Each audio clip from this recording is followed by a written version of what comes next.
Hey everybody, welcome back to the Electronics Workshop. So in today's video, I want to go through and finish off my last Motorola XTS 3000 radio. This one just arrived as just the board, as you see it. So missing parts. So in today's video, I'm just going to go ahead and try to make that a complete housing unit at this point, and then we'll get a battery and an antenna at some point. But for right now, so this is a Amazon, eBay, Chinese housing replacement, which the last one I did, which was the desert tan color, actually turned out really nice. The quality seems to be pretty good. I'm not at all disappointed in it. Seems to be of quality. And this is what you get. So I ordered the complete unit, which has the speaker, all the buttons and everything all installed, ready to go. Reason why I did that was because obviously this unit does not have the speaker or the harness or the ribbon cables, any of the stuff that I needed to make it a whole radio. So in this case, it's going to make that a thing. Unfortunately, this one's not labeled Motorola, so I guess it is what it is. I might track down a sticker or something. Maybe this was ordered from a different seller or whatever. But yeah, anyway, doesn't really much matter. I'm just kind of nitpicking at that point. I think the stickers I can get separately, that if I wanted to say Motorola, but blah blah blah. I did go for the high-vis green look. Just thought it would be an interesting difference or change from the other ones.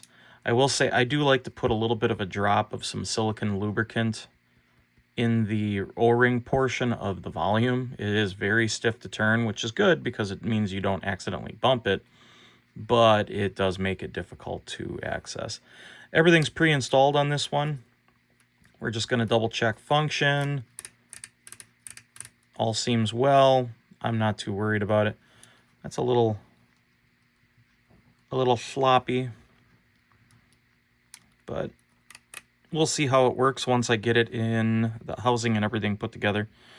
Okay, first things first, we do need to pull a few of the protectors, the screeny protectors out, because we don't want that inside.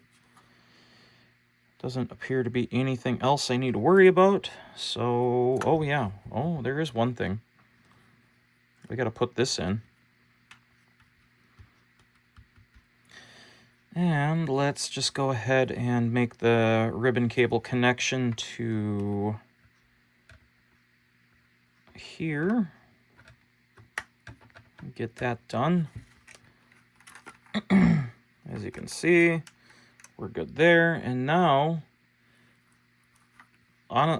essentially that's it. We just have to pop this in. Oh, mind the O-ring. Let's go ahead and get that there. Probably wouldn't be a bad idea to put a little something to make it a little slippery. And I have right here, got a little silicone lubricant that I'm just gonna wipe on the O-ring. That's just really gonna help it go together a little smoother, so it doesn't fight me as bad.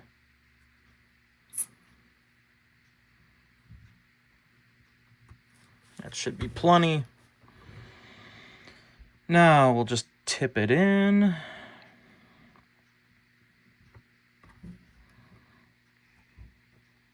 Push it forward.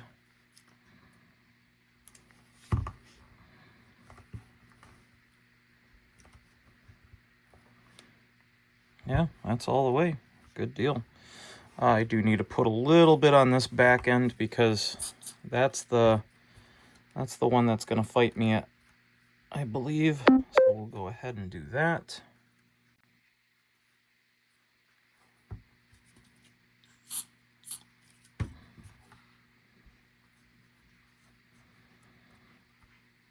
Now we don't really want to pinch this if we want to kind of retain a little bit of that water resistance factor. So let's give that a try and see how it plays.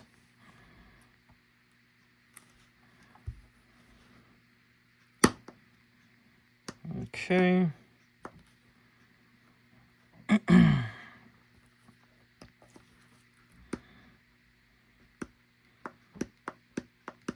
Yeah, the O-ring's pinching just a little bit.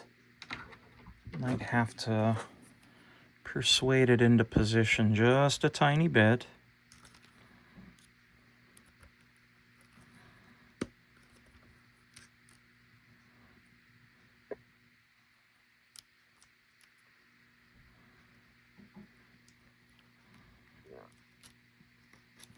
I think we're good.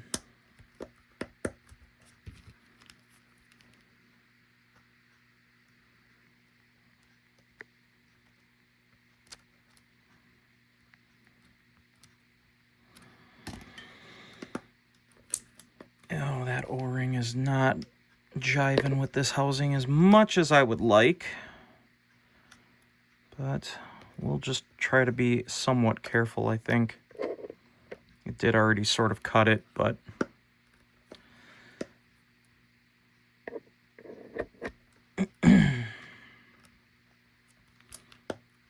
yeah.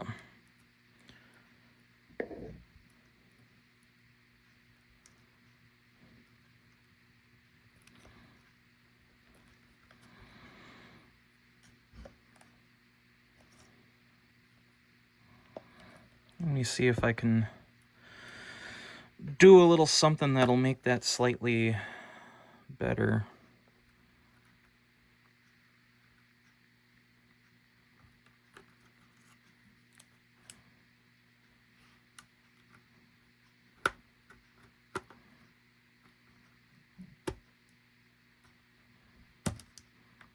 Actually, that might be the ticket.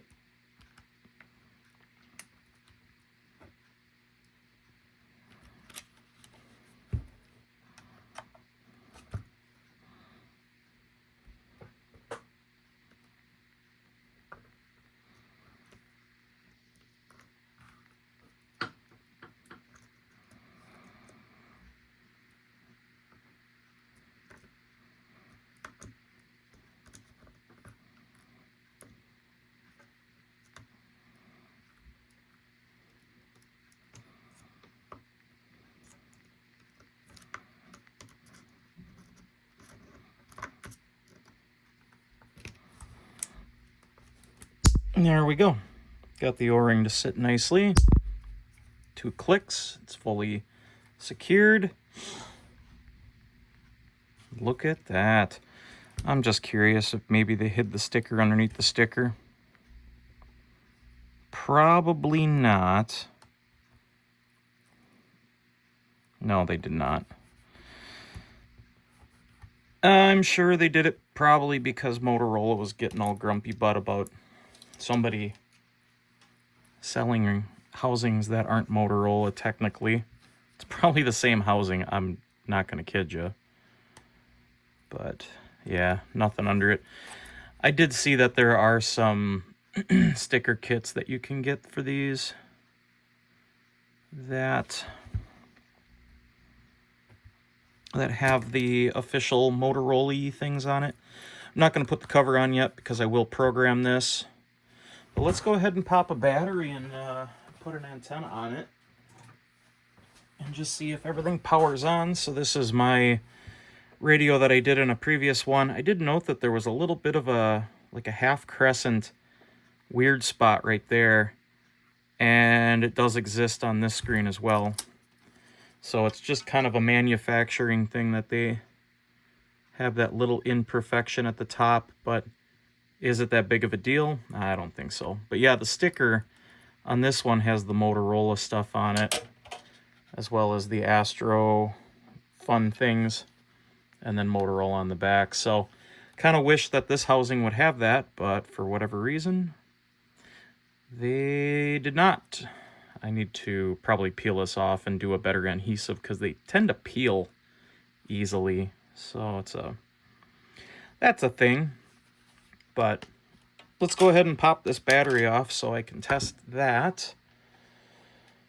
And let's go ahead and pull the antenna, because we'll need that.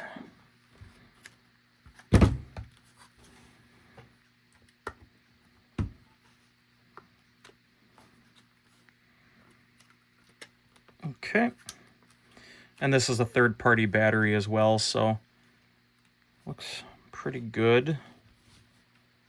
Just so I don't transmit into nothing in case it does.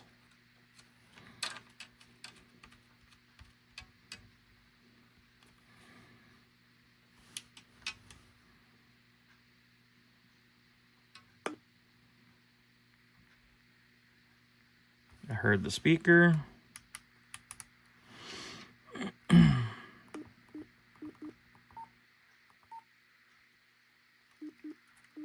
And I don't know what's all programmed in here. So, but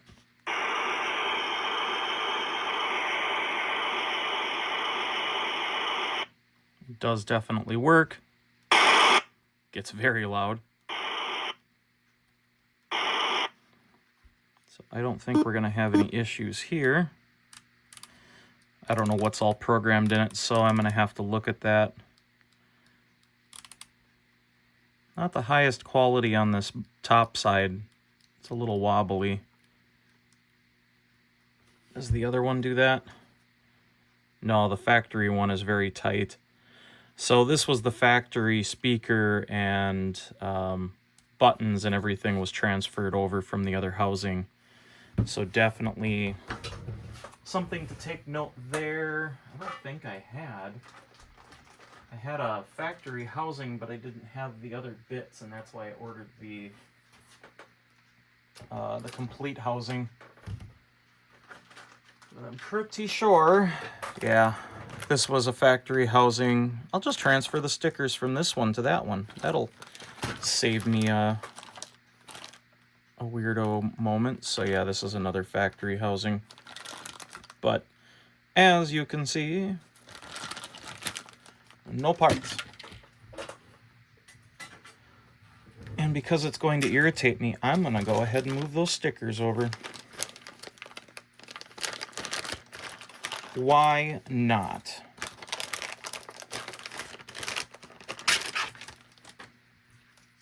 Don't need that.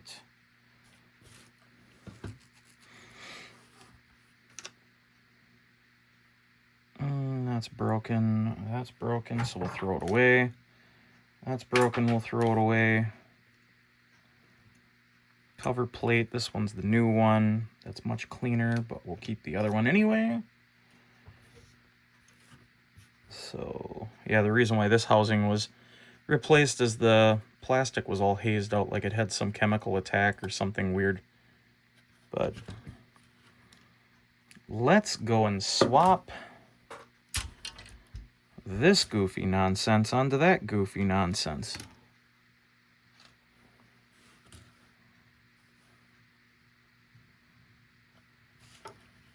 If we can do this cleanly, that would be awesome.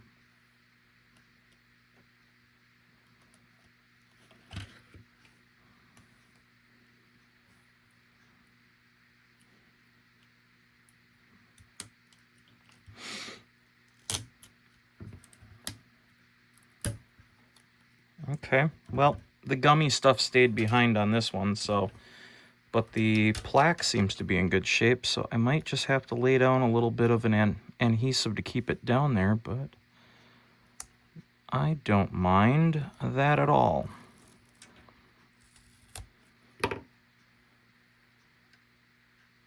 And we'll just go ahead and put this non-factory one on there.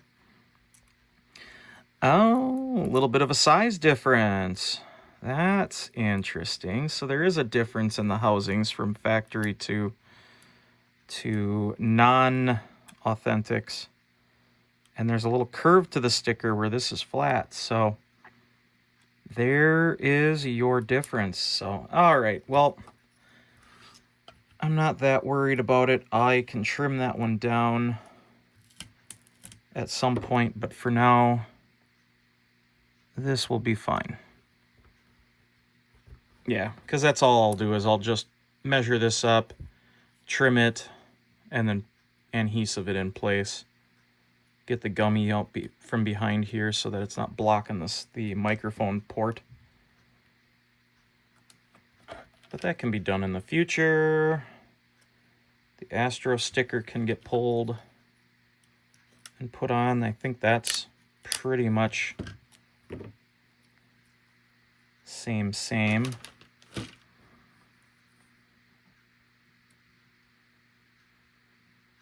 Almost a little different as well. So there are differences in the third-party housings, obviously. But that's okay. The aftermarket one seems to be decent enough.